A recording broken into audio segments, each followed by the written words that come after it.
I think what we all do when we think of health, we think of our body health and we think of, Mm. what is the diet we are consuming Yes. in the sense of food. Yes. But none of us really think of what is the content diet we are feeding our mind. What we are feeding our body is different from what we are feeding our mind. And it's very important to, be clear how much do you want to feed your mind, especially in this age where there's just so much information Mm. available and it must be tougher for you. I don't know how you decide what to feed your mind and what not to feed your No, mind. because quite rightly, it's called a brain rot addiction, right? Because if we have 30 seconds, we take a break and we have 30 seconds, we're both going to be like, Yes, sorry. yes. And I've noticed that when I'm having to deal with something uncomfortable or something unpleasant has happened, it's easier for me to come out of that conversation on WhatsApp or email and go into Instagram and then scroll mindlessly because I feel like it's escaping the real world. So I'm aware that this is a genuine risk. I run a risk of like going down that rabbit hole. But the other the other thing that I've noticed that I've been doing from a mental health point of view is because, like I said, 30-second hits, right? So it's so fast. The information's coming fast. You're consuming it fast. Regular conversations that we have with regular people seem a little more tedious because the average person takes longer to get to the point. And you're just like, can you get there faster? Get to the point. And I think that there's a risk there of becoming impatient and snappy because we're sort of addicted to a faster pace. So I definitely recognize that from a mental health point of view, there's a challenge there. But I don't know how does one get out of that addiction? It's just, I mean, if you're working in the news and you put your phone away, there's always that risk that something happens and you've missed it. Yeah. So yeah, I don't know the answer to that question. I wish I did. When you are looking at traumas, when you are looking at the events, people's pain, people's struggle, they come to you first.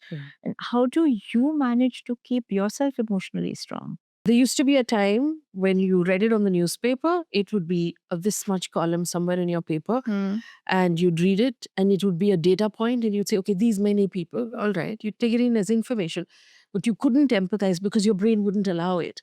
Um, so you could, as a human being, feel the trauma of your family and maybe your street, and to some extent your city and your country because of what you read in your newspaper, but you couldn't possibly feel the trauma of the entire world. And now with social media, we're feeling the trauma of the entire world. Yes.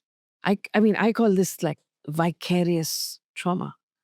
It's happening to somebody else on the other end of the world, but we're looking at it and you're feeling every single thing.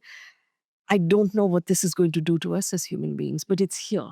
Because you're seeing it, you're Watching it. Yeah. And you watch one reel or one video and it will send you It will show more and show up more. more and more. Yeah. And so you're watching more of it. And then there are some people who just block it out saying, you know what, I don't want to see any of this. But then you feel guilt because you're looking the other way. So as human beings right now, again, the internet and social media is changing a lot of things about how we consume information. For me, I don't have the choice of blocking it out.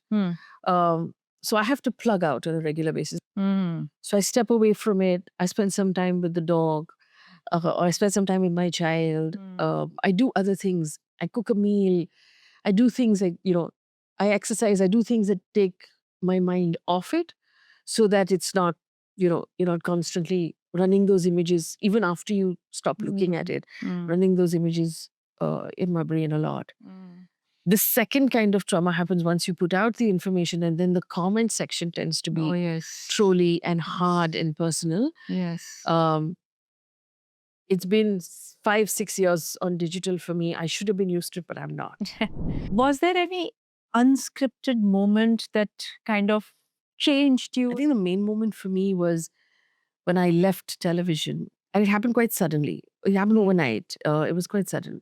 And after some 17 years of working a very demanding job, to a point where I had not invested in my personal life at all. I mean, I have a partner and a husband who has always been extremely supportive, but that was it. I would just go to office and spend all my day in office, and I would come back at 11 o'clock at night, and that was my life. And suddenly I woke up in the morning and I had nowhere to go. because there was no work. And like you said, mental health is such an important thing. And it was every morning when you live in a building, there's this activity that begins at about 8 o'clock where people are suddenly leaving. Kids are going to school and people are going to office and cars are moving out. And there's a lot of activity. And I'd be sitting there in my pajamas with nowhere to go. And I started to get anxious, especially, when my husband would leave for work every day, I would get more and more anxious. And I started to have physical anxiety. I couldn't breathe. And, I started getting worried. And then I realized that I needed help and I needed to see a professional.